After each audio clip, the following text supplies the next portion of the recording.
И здравейте на всички, аз съм Иван Димитров, DJ Иван. И това е следващия клип, в който ще направим ревю на контролерът, който отворихме предния път, а именно Rain System One. Приятно гледане!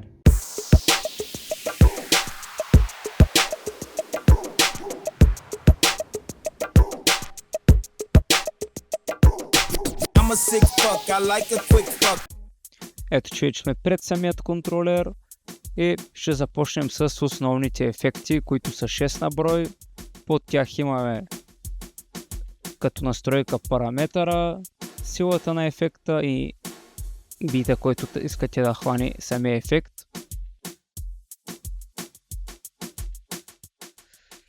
Освен тези 6 ефекта, които има и цяла библиотека. Ето тук ви показвам и параметър на ефект. Първо на 6, сега на 9. Става по-дълъг. И с задържане, виждате, отваряме цялата библиотека с всички останали ефекти.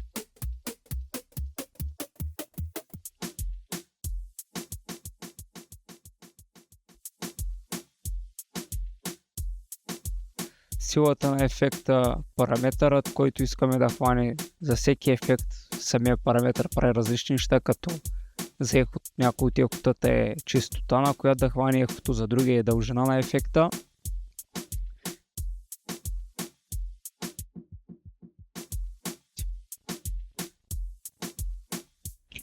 Тук различната чистота, как работи самия ефект, аз ги държа на посредата на всички чистоти да хваща. Ето е цялата библиотека от ефекти отново. Друг вид ефекти на новия Rain са Sweep ефектите, познатият филтър. Задържайки копчето, имаме възможност да изберем между 5 ефекта.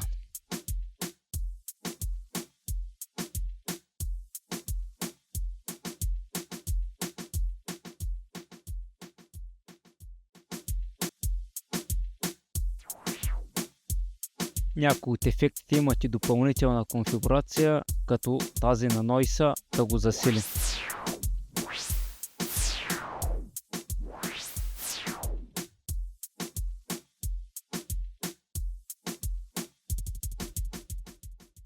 Имаме нов вид ефект, Fader ефект. Активираме го с натискане на копчето. Задържайки ефект бутона, ни се отваря меню, където може да изберем между 4 ефекта, както и допълнителни настройки на всеки ефект.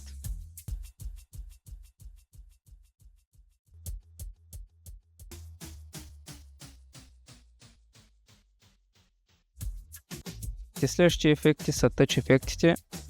С натискане на копчето ние ги активираме и ни излиза на дисплея място, където можем да цъкнем, излизат никакъв бит и ние си избираме. Имаме Launch бутон, който е долу вдясно, като го натиснем, където натиснем остава точката, ефекта си работи постоянно. Също така имаме избор от още няколко ефекта. Филтър Row е това. Интересни ефекти има, доста хубави и бързо се правят. Избираме някой ефект, цъкаме.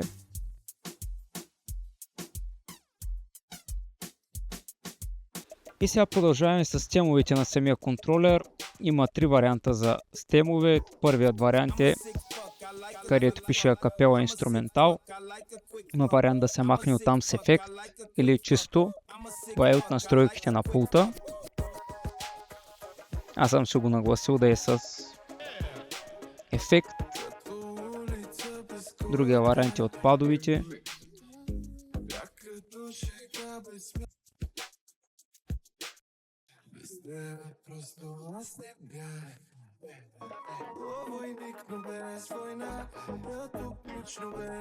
Следващия вариант, където има стемове, е горе.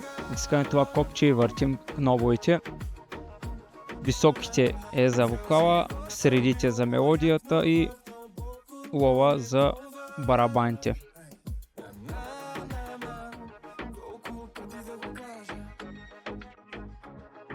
Добре оптимизиран контролера към стемове.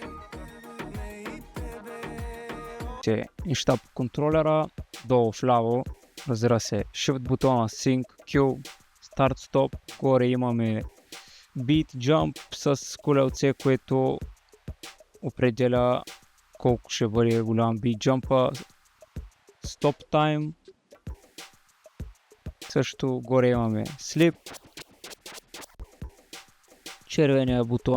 Червения бутон е сензор или Silent Q. При мен е Silent Q. След това е кноба за усилване на монитора. Имаме долу сега падовете, гледаме хоткютата ясни на всички. След хоткютата е рол. Има най-различни ролове.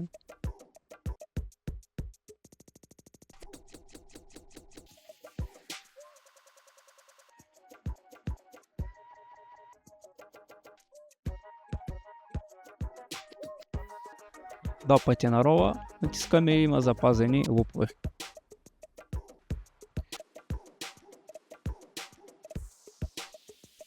След което е семплър, вграден от Engine DJ.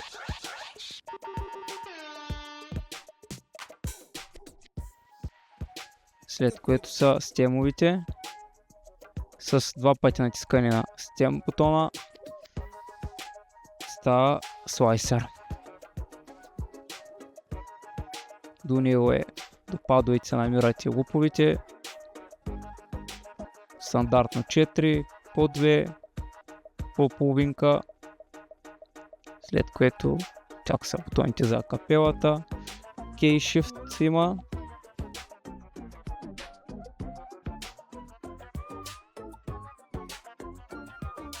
Pitch Bend бутоните, които забързват или забавят парчето. Все едно въртим джога. Ето го дисплеят, който ни дава много възможности. Виждаме източниците, които могат да вземем музика. Виждаме двете флашки, Tidal и други приложения. В момента сме в библиотеката. Има добра търсачка, с която намираме бързо музиката. Тук виждаме източниците, които ползваме. Има папка Prepare, за да подготвим разни парчета. Плейлистовете, които са ни, и това са папките в самата флашка, която ползваме.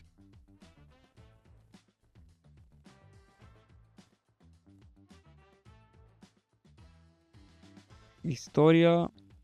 Prepare отново и разцъкването, всички песни става голямо. Виждаме кои са. Може да намалим шрифта. Тук избираме настройки на самата библиотека, кое как да се показва.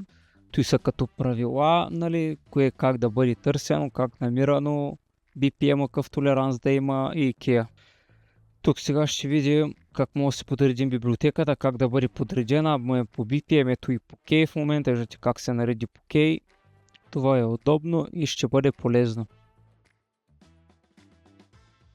Преминаваме към менюто, където може да спрем кросфейдъра. Имаме къде да променим битгрита на песните, избираме първи или втори канал, също така къде да усилим намалим Bluetooth, защото контролера все пак има Bluetooth. Долу имаме също така 4 бутона Source, Wi-Fi, Bluetooth и осветление. След което преминаваме към лейаутите, това е как да изглежда waveforma да самият контролер. Има 3 варианта. Ето го. Един от вариантите. Сега ще сложим следващия, който е вертикален. Ще го направим. И отдолу да ни се виждате част от плейлиста.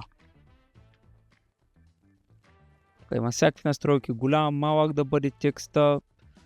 Всеки може да се го нагласи, както му е удобно за него. И също така с Shift и меню може да сменяме самото виждане. То ви демонстрирам също така как се случва. Shift плюс меню. След което да, има и бял мод, който малко не се вижда добре от камерата, но разбрахте за какво става на въпрос.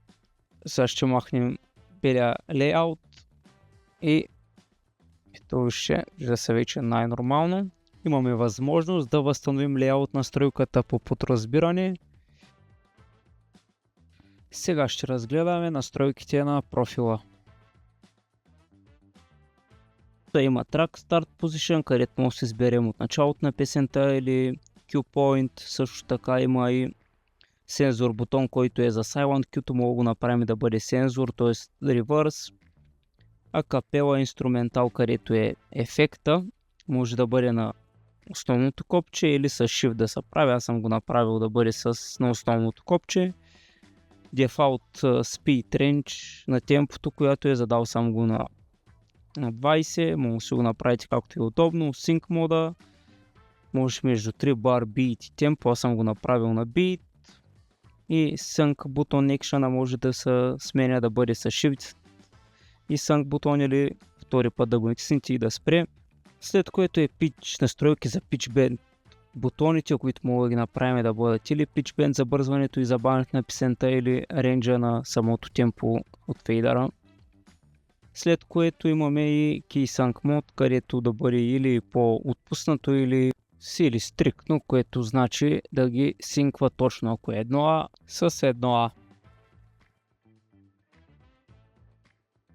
А на фузито е по така, примерно 2А или 12А също ще ги синкне. Кютата и луповете също имат настройки тук. Горе имаме настройка на Quantization, който по дефолт е на 1. Имаме също така и Default Loop Size да променим, моето е на 4. Как виждаме една заредена песен, ще видим от тук. Заглавието на песента как да бъде, дали с заглавието, което ви сте си написали в програмата или самото име, което е на файла. Следващата настройка е Time Format, което е как да показва оставащото време на песента. Дали статично, винаги едно и също или динамично според темпото на песента. Имаме предупреждение за свършване на песента и си го нагласяме както на нас ни е удобно и също Waveform Style, който е дали да бъде новия RGB или стандартният на Engine DJ. Настройките за безопасност заключват различни неща по време на работа, за да се избягат гафове, като заключен дек, когато върви дадена песен. В следващото меню, където са настройки на библиотеката, имаме настройка, къде да си изберем формата на keya, дали да е Sharp, Flat, Open, Key, Camelot. Аз съм избрал Camelot, Key Filter. Имаме и при анализиране BPM range какъв да бъде и също така и BPM толеранс при селектиране на плейлисти. И последното тук е цветовете на първи и втори дек. Може да си изберем различен цвят, какъв да ни бъде дека, виждате там горе, какъв цвят да ни бъде дека е последната настройка. Съм си го оставяйте на синьо. И сега продължаваме към основните настройки на самото устройство. Имаме Wi-Fi, Bluetooth, часови зони. Имаме възможност да скрием името на песента, която върви, да не я виждат. Също така да чуем песен преди да е заредена, а именно просто да я цъкнем в библиотеката. Настройки на яркостта на самия дисплей. И сега продължаваме с настройките на миксера, където имаме настройки на откъде да излиза семпъл, дали първи, втори канал или мейн. На първи и втори канал може да ползвате ефект, ако и на мейн не можете. Самия тип на еквалайзера, какъв да е изолиращ или нормален. И продължаваме с още настройки на еквалайзера и след което имаме Smart Q. Smart Q, когато заредим нова песен, както виждате, Q-то светва само, т.е. мога да изчуем веднага на слушалките, без да трябва ние да го натискаме. Имаме също така още настройки на кросфейдъра, както и калиброване на самият кросфейдър. След което имаме настройка на ефектите, където може да нагласим така, че ефектите да се запазват по начин, който не сме си костюмизирали или всеки път на зареждане да се зареждат по дефалт. Също така имаме и Reset бутон, който като го натиснем автоматично връща настройките на ефектите по подразбиране. След което имаме настройки на микрофона, както и настройки на AUX. Сервис менюто ни позволява да включим и да изключим различни платформи, които имаме възможност да използваме за музика. Rain System One също има възможност да управлява осветление, което е през програмата на SoundSwitch. Правим си шоу на компютъра, вкарваме го с DMX интерфейса на SoundSwitch и ето то се зарежда тук и ние си го управляваме от дисплея на контролера, което е много удобно за мобилни DJ. Горе вдясно контролера има 3 бутона, които са много удобни. Единият е за запис, жълте аз в момента правя.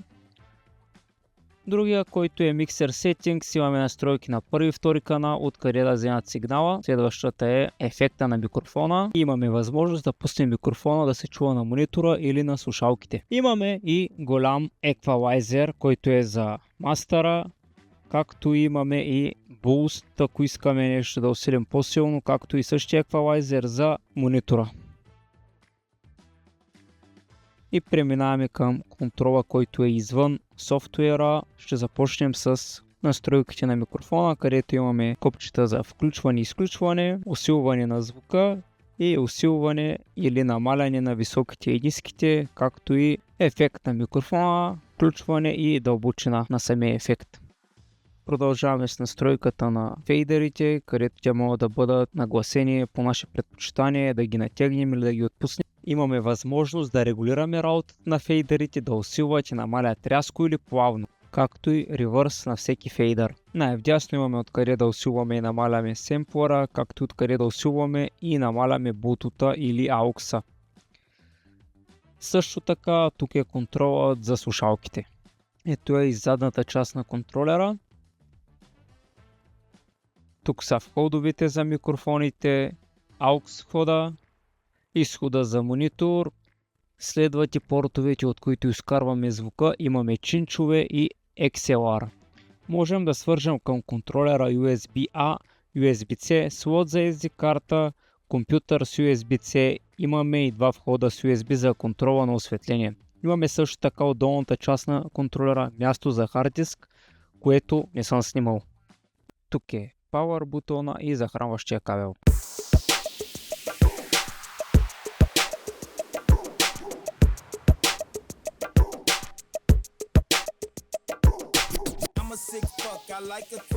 Надявам се да съм ви представил този Rain System One добре. И ако всичко това ви е харесало, може да се абонирате за канала, да харесате клипа и до следващия път. Довиждане!